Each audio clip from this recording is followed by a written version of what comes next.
Welcome to the Brooklyn Bros podcast. It's been a little minute since we last recorded our last episode, and the season is, on fire right now. We're actually currently watching the games, but we're here to bring you all the basketball news and up to date. It's your host, Anthony. To the left of me, Isaiah. to the right of me, D-Row. and I think off rip, with the way the season's going, we got to talk about the Cleveland Cavaliers because they're out here showing us that they low key might be the best team in the league right now. They 10-0 and 12-0. Thank you to my executive producers behind the screen. But we're gonna talk about Cleveland. Did you see this coming? Did you expect this? Like, what you think? I didn't see it coming, but they're definitely on fire. Was it big man Mobley? You got Mobley and Jared Allen. He's been cooking. He's been putting in work and playing that big man. I feel like he's like a Swiss Army type of player. Like, get you, points, rebounds, blocks, steals. Like, It's either gonna be him or Allen doing that big man defense and holding down the paint for real. But they got something going for real. Yeah, they playing really well. I don't think anybody expected them to be doing this right now.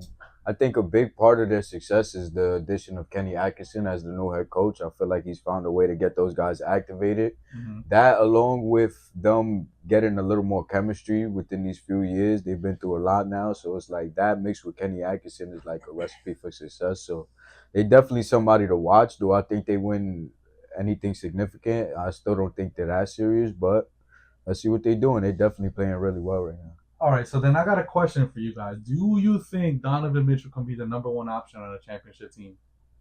Yeah, for sure. You think so? I think so.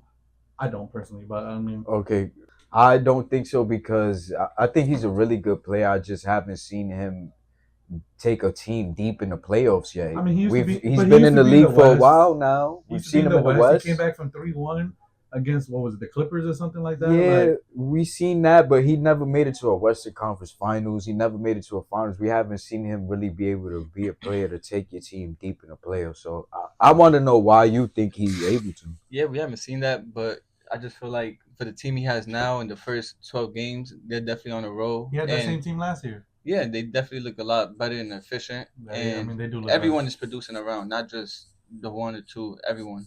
But let's remember, Garland's been cooking. Well, Garland wanted to leave in the beginning of the season. He was like, if y'all re-sign Donovan Mitchell, I'm out. And I feel like Kenny Atkinson. That was facts? That was facts.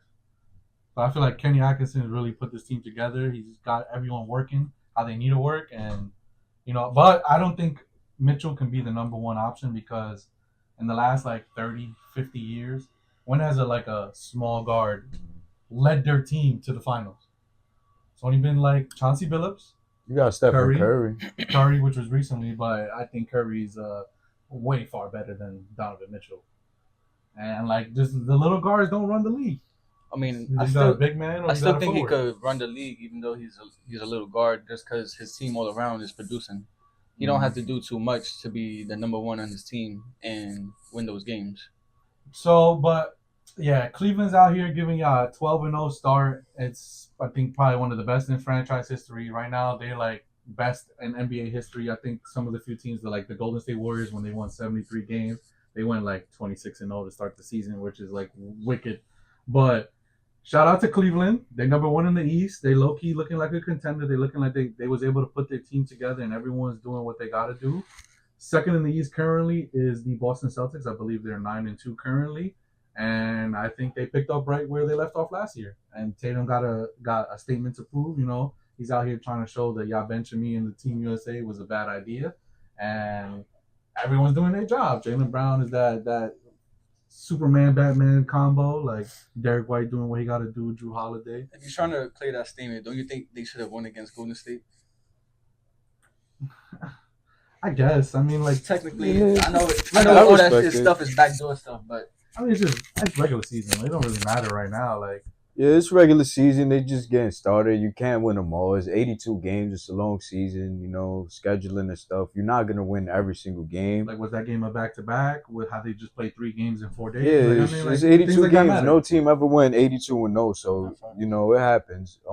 I think the Celtics are looking good. They're looking just like you said. They're picking up where they left off, and they're definitely always gonna be the team to be in the East until proven otherwise. Tatum for MVP? Has he shown enough? Well, he's definitely playing very, very well. I wouldn't say yes to that Still quite too yet. soon. It's I too think soon to he's top judge, five but he's in for the sure, race.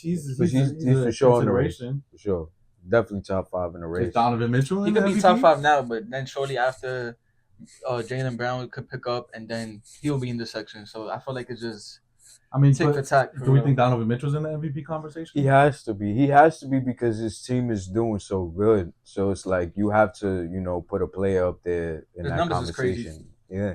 His numbers Okay. is crazy too. So Celtics, just to wrap it all together, Celtics is picking up right where they left off, and they just continuing their run. They're a great team. The first game of the season, they came out here and dropped 29 3-pointers, 26, had the NBA record, but then couldn't pull it off in the last 12 minutes of the game, which is kind of crazy. But I think from what I remember in the standings, the last next two teams is like I think you have the Pacers up there, Magic is up there, the Knicks is up there, but basically it's a whole lot of everyone's bunched up together. Cavs at the top, Celtics right there behind them, and then everybody else. But I mean, you got to talk about the other two teams. Is really like we thought they were supposed to be championship contenders, and they out here looking like bad. Like we got the 76ers and the Bucks. And the Knicks. The Knicks are doing better than both of those teams, but they still. I mean, we got I to mean, talk they about still the right. Knicks. I'm pretty sure they below. Knicks are a little disappointed, but the Bucks and 76ers look like they could almost fall off a cliff completely. Granted, the 76ers Embiid didn't play. He got suspended. Paul George wasn't playing the first couple games. They still got to mesh together as a team. Like Giannis and Dame been playing for a whole season together, and they still look bad. So who you want to dive into first, 76ers or the Bucks? I say 76ers. So, Okay, so the 76ers are actually currently playing the Knicks right now in NBA in-season tournament. Um, I'm not too sure what the score is. Last time I checked, it was kind of like a close look, game. it's Maybe 43-41 Knicks, second quarter with 4 minutes left. Okay, so I mean, I don't know what the stats are putting up or how they're working together, but they're competing. I don't know. I mean, Maxey was on the tear the first couple games. They was losing. He was out here averaging like 30, and then how do y'all feel about that game where Paul George took the last second shot? Should have gone to Maxey. I'll be honest with you, I didn't watch that game, but I feel like if they taking the last second shot in general, it should be going to Maxi just because of the beginning of the season. These few games that Paul George has played, he hasn't looked like the Paul George that we know. Mm-hmm. He looked like he's taking a step back. Maybe he's recovering from the injury or whatever the case may be. But right now, Tyrese Maxey is that guy, and I feel like he's the one that's got to be taking those shots if Joel Embiid isn't playing until Paul George shows that he's ready. I do feel like taking those shots away from Paul George might just set him back even more. So that's maybe if the play was to include him, that's why they would. Like he needed those shots he needed to get comfortable. He needed to get his confidence. Like he needed to take those shots. Like yeah. Okay, but I mean, I think the Sixers are in a better position than the Bucks right now because for the most part, most of their team has been hurt. Maxey's now hurt; he's out for a couple weeks with a hamstring injury. So Sixers got a lot to work together. It's their first year together. But right now being 2-7, 1-7, what they were like, they're down bad, real bad. So hopefully they can pick it up. Hopefully all their players can get healthy and they can play together. But they definitely got some work to do.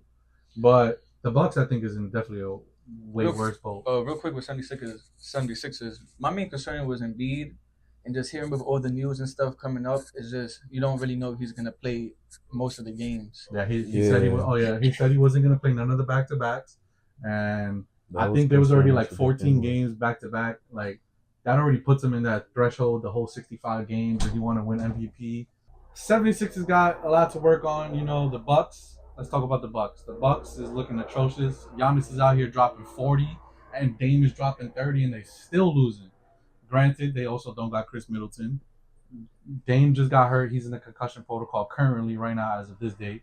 But I don't know, man. Doc Rivers can't carry them. They don't know how to work together. Giannis needs the ball in his hand. Dame needs the ball in his hand. That pick and roll ain't working. For me, listen, man. The second the Bucks hired Doc Rivers to be their coach, they put their franchise in the garbage because they had AJ Griffin coaching before. He didn't have a losing record, whatever. You want to change the coach, fine, respect. He was like 30-19 before they fired him. Right, which is already confusing, but okay, you want to change the coach, go ahead. But my thing is, what made you guys think that Doc Rivers was gonna be guy to make this team mesh or do 'Cause anything after seeing what he Doc did with the Rivers won a Sixers. championship. He won a championship before, but so has Frank Vogel, and you've seen what he did with the Suns. There's certain guys who could get you a championship, but they're not like great coaches. They're And not the reason why they won the championship. They were just the coach of a championship team. Right? exactly. You know, just because you won a championship as a coach doesn't mean that you could take any team to the championship. And I don't think that Doc Rivers is that guy for the Bucks. Also, they just don't have enough on that team right now. I mean, I think you got Dame and Giannis. Those are two guys that are always going to be good. But Dame defensively at the end of the games, defensively he's not going to be doing that good. And then around those guys, there are not anybody who could really just relieve those guys. Those guys got to do a lot every night. I think with Chris Middleton, that would like because I looked at one of their games. I looked at the box score and it's like Giannis had 30, Dame had 30, then the next best person was like 15, Bobby Portis off the bench, and then everyone else had like single digits. So it's like, of course, I get what you're saying. There's nobody else. And then I feel like if Chris Middleton comes in and gets that 20, that's exactly what they need. That would be ideal. However, I just don't think Chris Middleton is the same player that we think he is anymore. I think Chris Middleton has fallen off a cliff. He's been hurt too much, and I just don't think he's the same anymore, and he's not reliable. And I also don't think Bobby Portis is the guy that you want to rely on to be your third guy. Good player, no, but I mean he's a bench, yeah. I mean he's like a 6 If that's the third guy you want to expect to get you to the championship, I don't know if that's happening. Okay, Isaiah, I got a question for you. Do you think the Bucks should get rid of Doc Rivers? Also, I would like to remind you, for some context, they're still paying Budenholzer and they're still paying Adrian Griffin. They're still paying their last two coaches that they fired, and now they're paying Doc Rivers the bag. And you guys fired your coach while he was doing good, and y'all brought in this guy, and y'all looking bad. And now, like, I just think they can't fire him personally, but like, I want to hear what you got to say. Y'all might think I'm crazy, but I don't think the coach is a problem. I think Giannis is a problem. Why? He's a freak of nature, yes. There's a lot of fucking freaks of nature, but he just needs the ball in his hands for too long.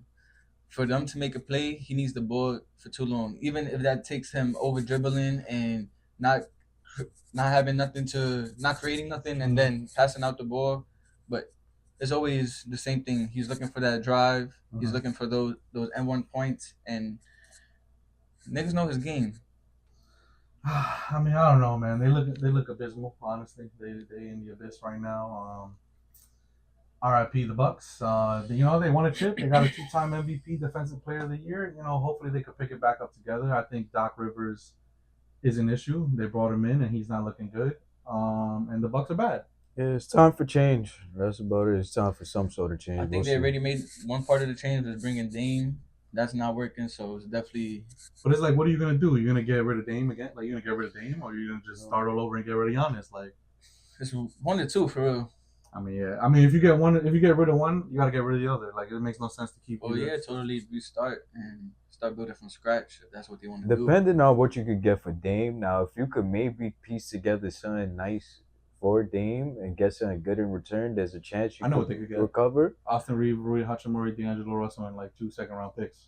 Perfect. That wouldn't be bad. That wouldn't be bad. As hell. I was joking. I wanted that just for the Lakers. You crazy? That wouldn't be bad for the Bucks. Austin Reeves, D'Angelo, and Rui. It'll make their team deeper around Giannis. Giannis definitely needs some role players around. Star. Well, you don't always need a second star, Yes, you do. Not always. You do, but all right, we could go through every team in the last 20 years. They definitely had at least 2 stars. You definitely always need a second star, but I think or overall, if you have, because obviously you see the Bucks have 2 stars right now and they ain't shit.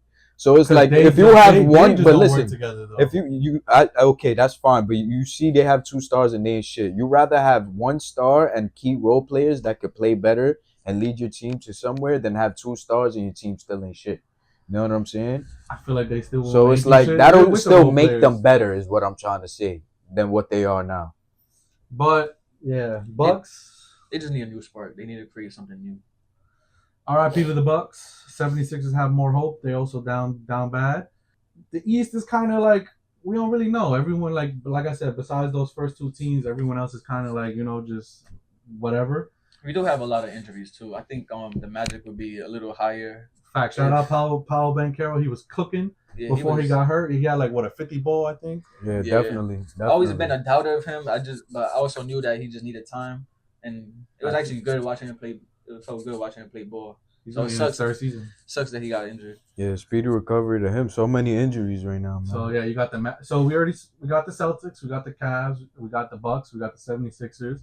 Magic is up there. The Apollo currently hurt, but the team is still kind of putting wins together. You got the Pacers. Halliburton ain't really been doing too good, but they're just a team that's gonna score 120 on you, play no defense. So like, if they can continue, if they're doing good one night, then they could possibly beat you. So it's hard to tell, but we gotta talk about the only other team in the East that really matters, honestly, because shout out LaMelo Ball. He's been cooking this season, but do I think they're a real contender in this league right now? No, but shout out them. Chicago's up there. Brooklyn. Oh, shout out to Brooklyn Bros podcast. But they're good. They're playing better than what they needed to, but I don't think they're a real contender. Than we expected. Definitely playing way better than they were expected to play. I think the new coaching addition is doing well. They got a bunch of guys that could play well. Dennis Schroeder, they're definitely Claxton, playing. Cam Thomas. Yeah, those. The team's a little more well rounded. New coach, playing way better. Maybe they could make a play into something, make it cool for Brooklyn. We'll see what happens. Shout out Brooklyn. So, but we got to talk about our hometown team, the Knicks. We got a resident Knicks fan here. This guy loves the Knicks. Been a Knicks fan forever. So, what's wrong with the Knicks? Why are they not doing better? What do you think is the reason why they're not doing better than they expected? Well, I think one of the main reason is chemistry. So, this team is a new team. You got Cat coming in, you got Macau coming in. You got to build the chemistry. They're not used to playing well together.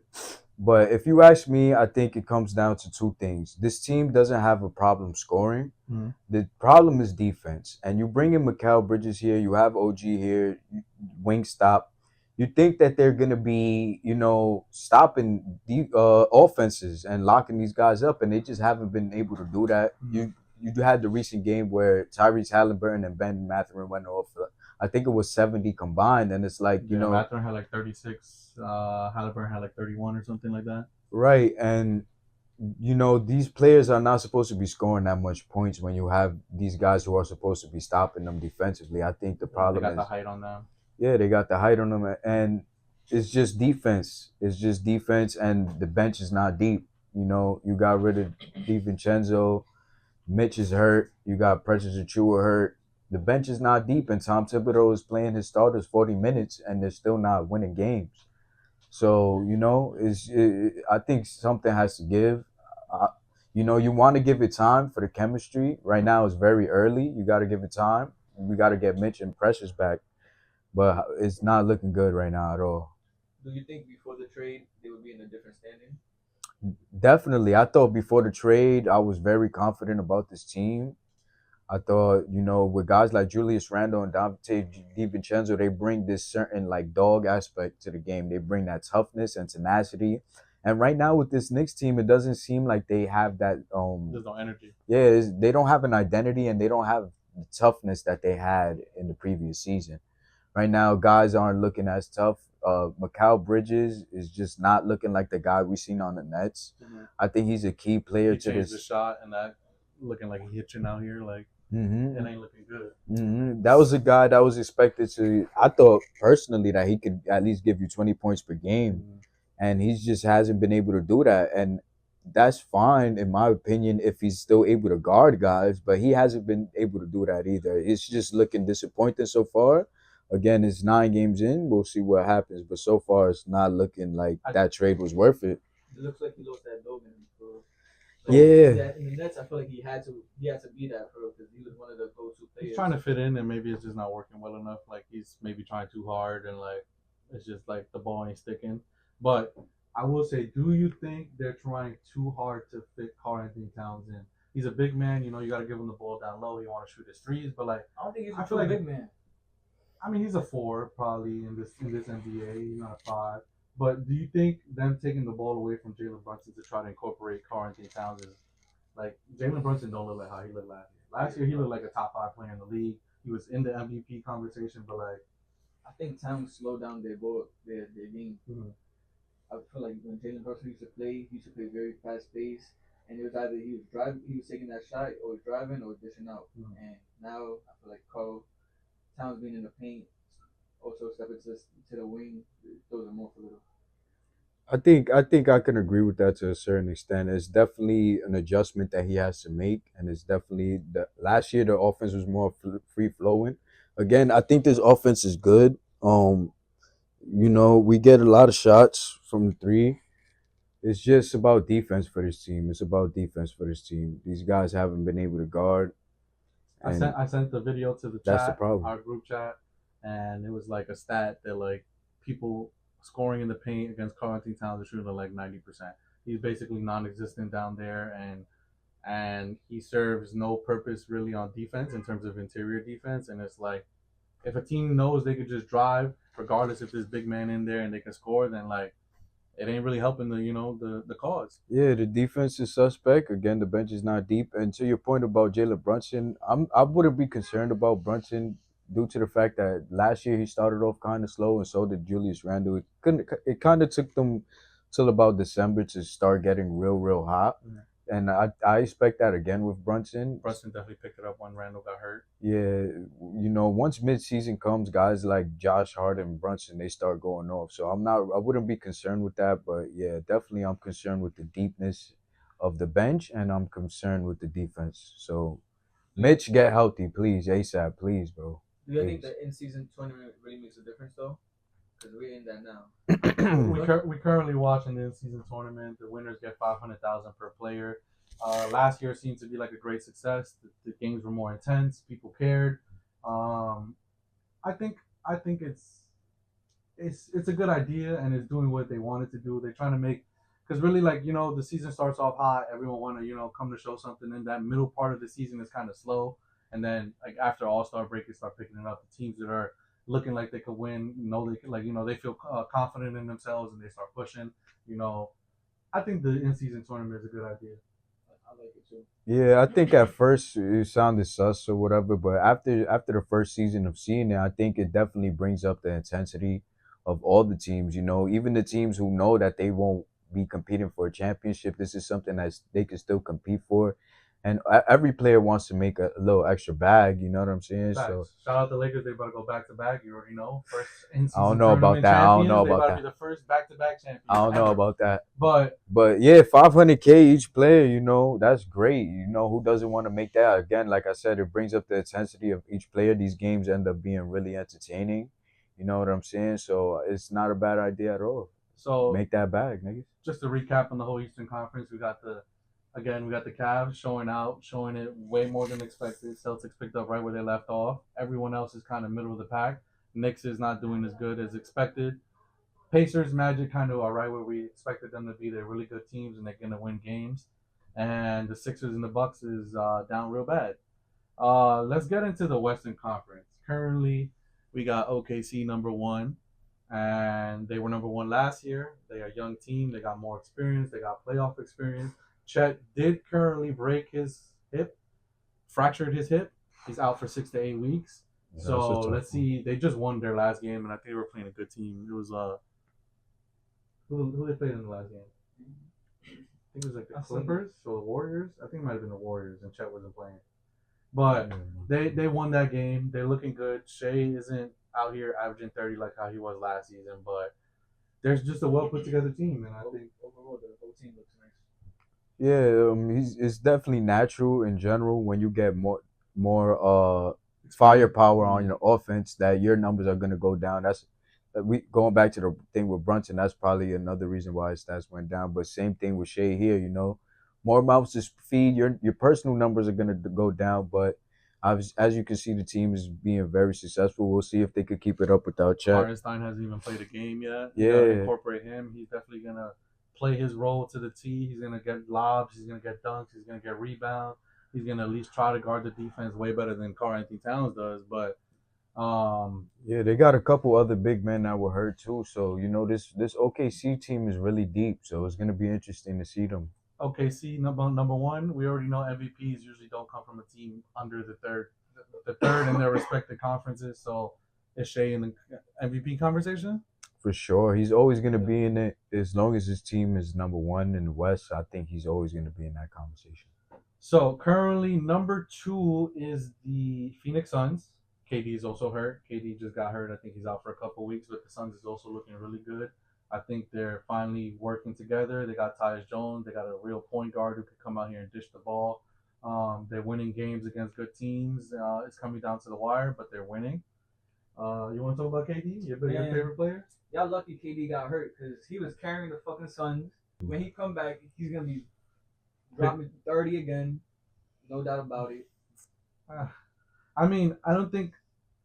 I think for you to be in the MVP conversation, like you not only does your team got to be winning, but you got to be throwing some ridiculous stats. And like Shea's averaging 28, almost 29. I think like 7 assists, 6 rebounds. So like those are good numbers. You got Tatum on the other side averaging like 29. I ain't say he can do MVP. No, I was just saying. I mean, there was talks of him being up there though, but definitely the injury. I think now that he's hurt, yeah, it's kind of killed that. Yeah. But just number wise, the numbers he was putting up, and just his playing style, I just love watching it. I would say like I see more of a clutch player than like the last previous 2 years. They're closing games out. Definitely.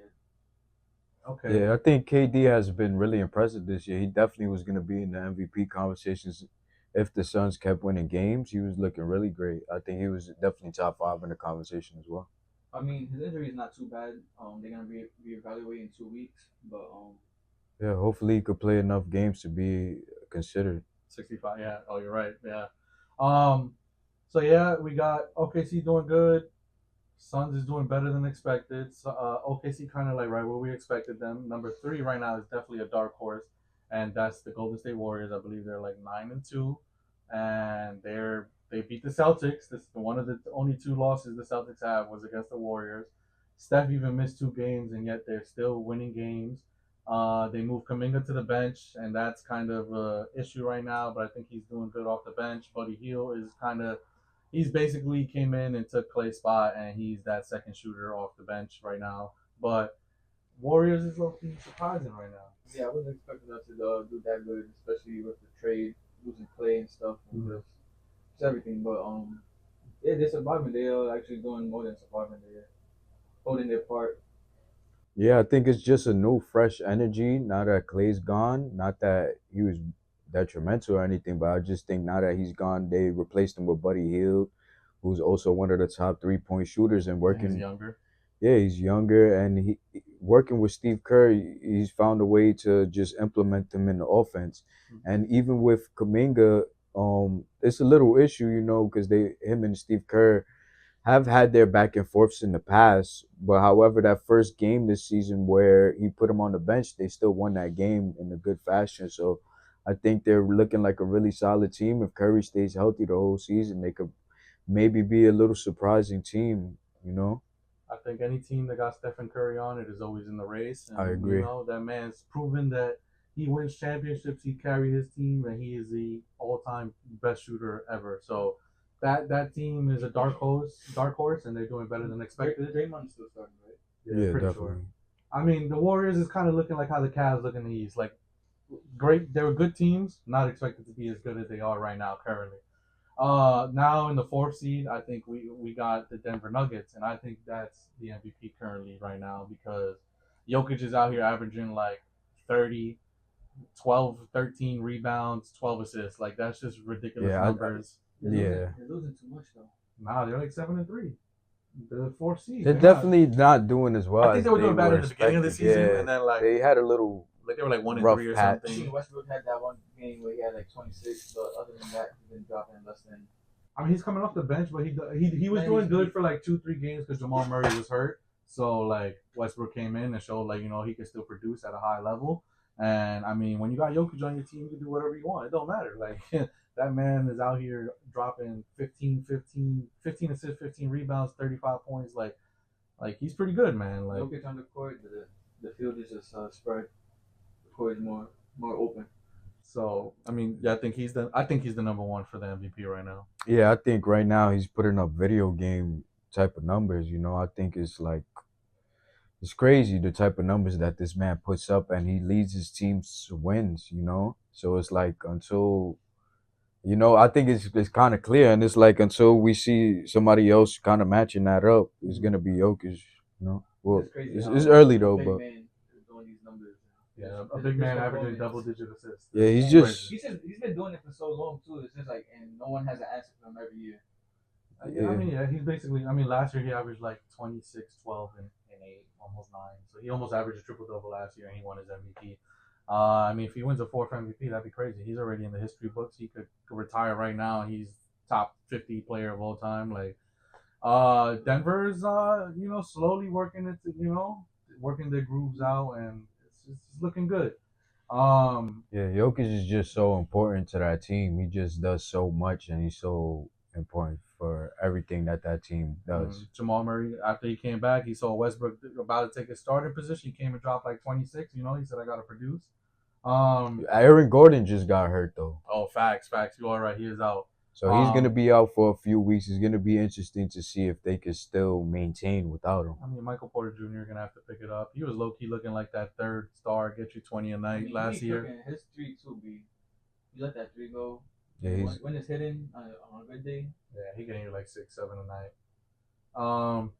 Okay. I currently can't remember off the top of my head the standings, but I know we got we got Dallas. Dallas is kind of Clay is not looking like we thought as good as he thought he was gonna be. We thought he was gonna be in a good situation, so he was gonna come out here and shoot the lights out. But he's looking better like than Golden State. The last year in Golden State. I mean, last year he averaged 18 points on like 39% from three, and now he's averaging like 14, 15. He just started though. Exactly, the season just started. This is all like honestly like. Yeah, I think with Clay, the season just started, and the thing is, when he was on Golden State, they relied on him more. Now that he's like the third now that option. he's on the Mavs, he's not getting as much shots. He's on the team with Luka Doncic and Kyrie Irving, so he's not really that guy on this team. So I think he's doing exactly what he needs to do for the Mavs right now. They don't need him to score 20 points per game. They just need him to be a solid role player. I think he's doing exactly what he needs to for that team at the moment. So I mean, let's got Luka cooking too, having like 15, 20 by the half. The other day, Yeah, I know had what like he 40 does. something the other night too. I think it was a game against Denver where it was a back and forth. Like what a those close two game. guys do, yeah. So I mean, Dallas is like in that middle of the pack. They still get in there. They're not like winning more than they losing, but they're like above 500. Sacramento is also in the same boat. The Rosen's kind of been cooking. They still got Fox, Sabonis. But there's a lot of teams losing games that they shouldn't be losing. So right now, I think we got OKC, we got the Celtics, we got the Cavs. Like they right now looking like the best teams, and everyone else is kind of like you got some teams that's like above average, and then you kind of got everybody else. And guys, thank you guys for tuning in. That's kind of our recap of how the NBA season's going right now. We kind of like 12 games into the season. Kind of give some of like MVP like leaderboards, kind of who's in the conversation. Teams, yeah, like we got Jokic, Shea, Tatum, Curry, Donovan Mitchell. So like we'll see how the season progresses. Thank you guys for tuning in again. Like, comment, subscribe. It's your boy D-Row. It's your boy, and I'm Anthony. And thank you for tuning in.